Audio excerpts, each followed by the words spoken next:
Hi again, it's Miss Jones from Sew with Miss Jones, but you can call me Vicki. I'm late, I know, for Friday sews, but I'm a middle school facts teacher, and this week was the week to post grades. I had way too many late assignments turned in, and so I do like to give the students a break.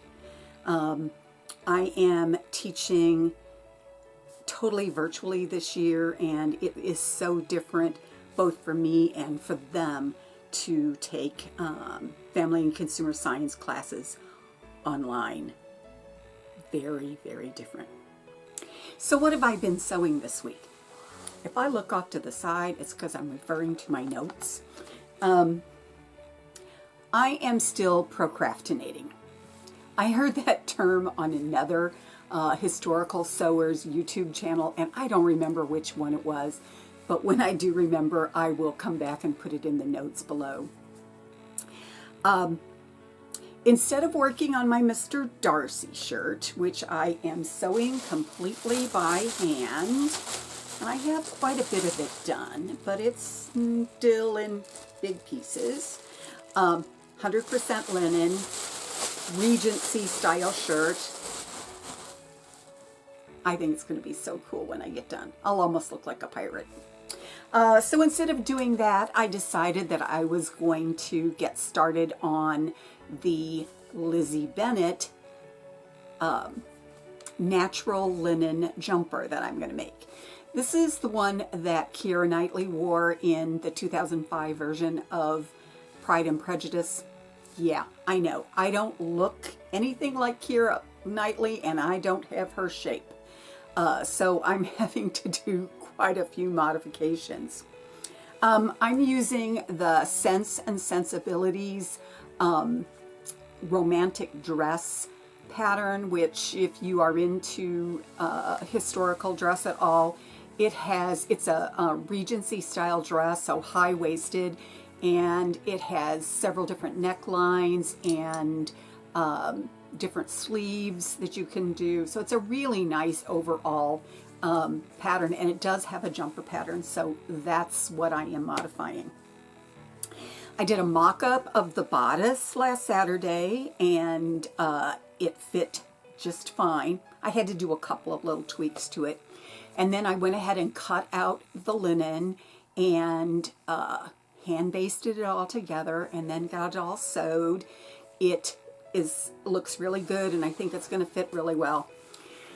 And then I needed to cut out the lining for it, and I'm using some white muslin for it, and it's part of a piece that's like, I don't know, 8 or 10 yards long, and I just didn't feel like wrestling with it. So that's something I'm going to work on later today, getting that part cut out so I can put the two pieces together. So again, procrastinating, since I didn't want to do that. I found some fabric in my stash. It's this plaid that is navy, and it's got some gold and whatever in it. And I am just going to make a gathered skirt. I did put a pocket in it. And it's been a long time since I've done a lapped zipper. I want to tell you, it is really important that you have a 5/8 of an inch seam allowance when you are doing a lapped zipper. I found that out the hard way. I also deconstructed a men's shirt. I saw this really cool, here's the fabric. It's this lovely, it just feels almost like silk, 100% cotton men's shirt that I got for $5.50. So I took it all apart. I'm following a tutorial that was on the Shannon Makes YouTube channel, and when I watched it, it looked pretty easy, but what I realized later is that she used a blouse or shirt that was pretty close to her own neck size, and my shirt is 2 to 3 inches bigger than my neck size. So I am going to have to redo the collar. I don't have to redo it entirely. I just have to make it a little bit shorter. I'm leaving the original buttonhole on there. I did take the fall off of the collar, so it's just a little stand collar. And then I've got to somehow reduce the circumference of the neck.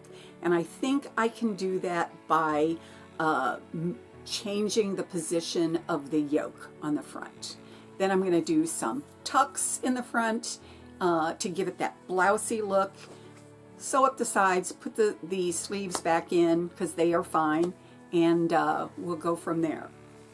So that's been my week so far. I have been going to visit my sister Mary once a week on Saturdays, and we get together and stitch and chat. She also likes sewing. This is, since we've been on having the need to social distance, this is one of my only trips outside of my home every week.